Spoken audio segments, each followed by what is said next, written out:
Hi friends, welcome to Annam's Recipes. இன்னைக்கு வீட்லயே இந்த விரலி மஞ்சளை வச்சு மஞ்சள் பொடி எப்படி அரைக்கலாம் அப்படின்னு பார்ப்போம். நீங்க என்னுடைய பொருட்களை வாங்கணும்னா கீழே வர்ற வாட்ஸ்அப் நம்பர்ல ஒரு ஹாய் போட்டிங்கன்னா எல்லா டீட்டெயில்ஸும் வரும். அதை பார்த்து உங்களுக்கு என்னென்ன பொருள் வேணுமோ அதை நீங்க ஆர்டர் பண்ணி வாங்கிக்கலாம். விரலி மஞ்சளை வச்சு மஞ்சள் பொடி எப்படி அரைக்கலான்னு பார்ப்போம். நான் முதல்லையே இந்த ஃப்ரெஷ் மஞ்சளை வச்சு மஞ்சள் பொடி எப்படி அரைக்கிறதுங்கிற வீடியோ போட்டிருக்கேன். அதோட லிங்க் கூட கீழே டிஸ்கிரிப்ஷனில் கொடுக்குறேன், பார்த்துக்கங்க. இந்த மஞ்சள் ஜனவரி பிப்ரவரி வரைக்கும் தான் கிடைக்கும், அப்புறம்லாம் கிடைக்காது. இந்த மஞ்சள் தான் எல்லா நாளும் கிடைக்கும். இந்த விரலி மஞ்சள் தான் நம்ம சமையலுக்கு யூஸ் பண்ணணும். இது வாங்கி நம்ம இந்த மாதிரி டஸ்ட்லாம் இருக்கும், அதெல்லாம் எடுத்து போட்டுறணும். பாருங்கள், இது மஞ்சளாக இருக்கணுங்கிறதுக்காக மஞ்சள் பொடி தடவி வச்ச மாதிரி இருக்குது.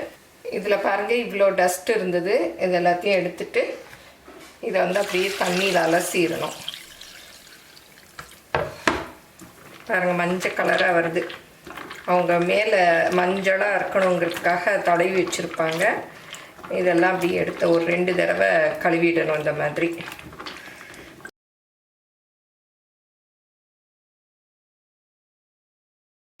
பாருங்கள், இப்போ கழுவியாச்சு. அந்த மஞ்சள் எல்லாம் போயிடுச்சு பாருங்கள்.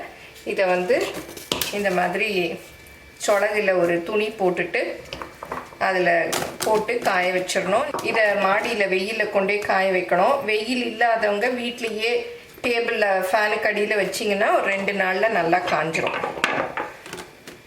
கழுவி காய வச்சோம் இல்லையா, அந்த மஞ்சள் பாருங்கள் நல்லா காஞ்சிருச்சு. அதில் கலர் போட்டிருந்தாங்க, இப்போ காஞ்சதும் பாருங்கள் கலரே இல்லாமல் இருக்குது. இதை இந்த மாதிரி ஒரு துணியில் போடுங்க, அப்போ தான் அந்த கலர் துணியில் ஒட்டிக்கும். இல்லாட்டி இது சொலகெல்லாம் மஞ்சளாக ஆகிடும். இப்போ நல்லா காஞ்சிருச்சு. இதை ரைஸ் மில்லில் கொடுத்து அரைச்சிக்க வேண்டியதுதான்.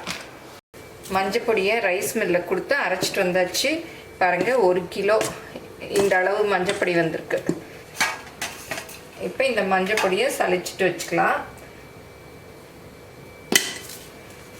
மெதுவாக சரிங்க, ரொம்ப இந்த மாதிரி ஆட்டினா அப்படியே நிறைய பறக்கும். இப்போ மஞ்சள் சலிச்சாச்சு, ஒன்றும் கப்பிலாம் அவ்வளவா இல்லை. இதை நல்லா அப்படியே ஆற விட்டுட்டு நம்ம டப்பாவில் எடுத்து வச்சிடணும். ஆன்லைனில் என்னுடைய பொருட்களை வாங்கணுன்னா shop.annamsrecipes.com அப்படிங்கிற சைட்டுக்கு போனீங்கன்னா என்னுடைய ப்ராடக்ட் லிஸ்டெல்லாம் இருக்கும். அதில் எது வேணுமோ அதை செலக்ட் பண்ணி நீங்கள் வாங்கிக்கலாம். Credit card, debit card options எல்லாம் இருக்குது, நீங்கள் ஆர்டர் பண்ணி வாங்கிக்கலாம். இப்போ வீட்லேயே சூப்பராக மஞ்சள் பொடி அரைச்சாச்சு. பாருங்கள், எவ்வளோ எல்லோ கலராக இருக்குது. இது நிறைய பேருக்கு தெரிஞ்சிருக்கும். தெரியாத பிகினர்ஸ்க்காக நான் இந்த வீடியோ போடுறேன். மஞ்சள் பொடியை இந்த மாதிரி டப்பாவில் போட்டு ஃப்ரிட்ஜில் வச்சுக்கணும். அப்போ தான் வண்டு வராமல் இருக்கும். நம்ம வெளியிலே வச்சிட்டோன்னா வண்டு வந்துடும், அந்த கலரும் போயிடும், வாசமும் போயிடும். அதனால தேவையானதை மாத்திரம் வெளியில் எடுத்து வச்சுக்கிட்டு மிச்சதெல்லாம் நம்ம ஃப்ரிட்ஜுக்குள்ளே வச்சுக்கலாம். நம்ம தீர்ற வரைக்கும் யூஸ் பண்ணலாம். ஃப்ரிட்ஜில் வச்சோன்னா எவ்வளோ நாள் வேணாலும் வச்சுக்கலாம், வண்டு வராது. இது எல்லோரும் ட்ரை பண்ணி பாருங்கள். ஏன்னா இப்போ நிறைய பேருக்கு மஞ்சள் பொடி தான் தேவைப்படுது. இப்போ எல்லாருமே நிறைய மஞ்சள் பொடி தான் யூஸ் பண்ணுறோம். அது நோய் எதிர்ப்பு சக்தியை தருது. அதனால் இந்த மஞ்சளை நம்மளே வீட்டில் வாங்கி அரைச்சிக்கிட்டோம்னா ரொம்ப நல்லது. இது எல்லோரும் ட்ரை பண்ணி பாருங்கள்.